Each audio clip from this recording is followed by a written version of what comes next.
So just a quick run through a nurse's journey through chronic exhaustion. So this is me as that young staff nurse on the wards, already really beginning to struggle. So what do nurses do in that first phase when they're denying it, when they're hanging on to that, I'm strong, I can cope with this. And I've talked about this chronic trauma response of dissociation, but we soothe ourselves.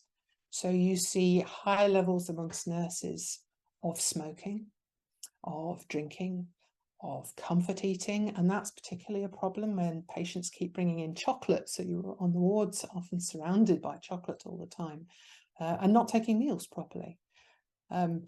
Some nurses will actually go down the exercise route. So at the end of a really hard physical shift, they'll go to the gym and push themselves even further and adding to the load on their body.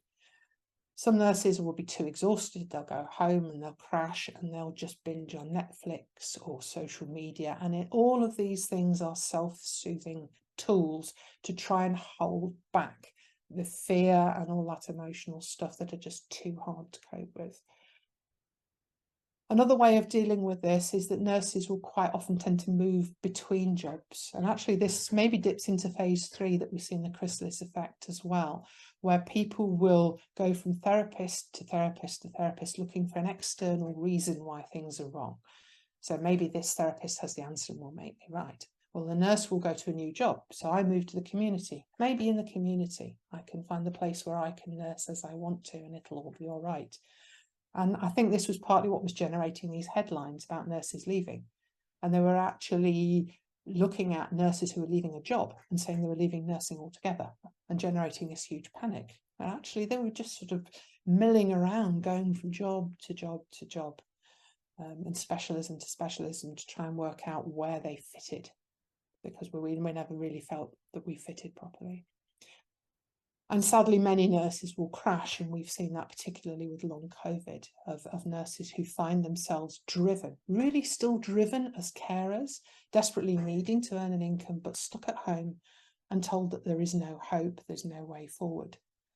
And also what we've seen around long COVID is a deliberate changing of the policies around support, sickness benefit, so that they're no longer able to continue on a livable income. So they are stuck, not able to work anymore, but the money is being taken away.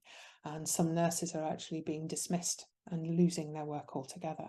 And that's not just a financial disaster, but when your whole identity is bound up with this strong carer, it's an incredible difficult thing to face a future where you're going to be the dependent one and where you are the lazy one, the lead swinger, the person, oh, she's still tired.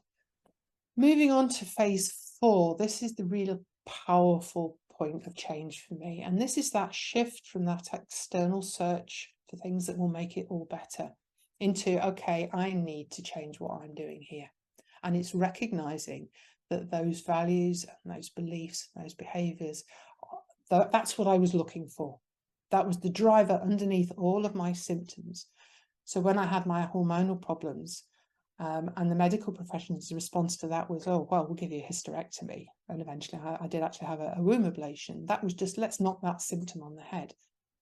And I was saying to them, but what about my hormones? I know as a nurse, I know from my training that somewhere in there is an imbalance in my hormones. Can I see a hormone specialist? No. So phase 4, coming to the Chrysalis Effect, I finally had those physiological answers. I had it laid out in front of me and I was thinking, that's what I wanted. This is what I knew as a nurse. There is a physiological as well as a psychological reason why I have all these symptoms. And now I understand that, I can share that with other people and help them to find those answers. But also I can help people to go through that internal search of what is it? What is it about the way I'm behaving and thinking that's getting me into such trouble, and how do I change it? And then we go through that phase 5 of relearning and relapse, where we start changing something and then we fall off the wagon and then we beat ourselves up and feel guilty. And then you have to get back on the wagon again and try. And gradually those relapses get further apart until finally you actually know how to look after yourself. And you've left behind a lot of those old patterns of thinking. And looking after yourself is a part of every day. And that's where I am now. So this final picture here is of me this summer actually in a friend's kayak on a loch in Scotland, learning how to row. Something I really thought back in my early days of crash, when I was struggling to even get up to go to the toilet, that was never ever going to happen for me again. If you found this video helpful, please do click on like below and subscribe to my channel. You might also like to hop across using the links to my Facebook or LinkedIn pages where you'll find much more content.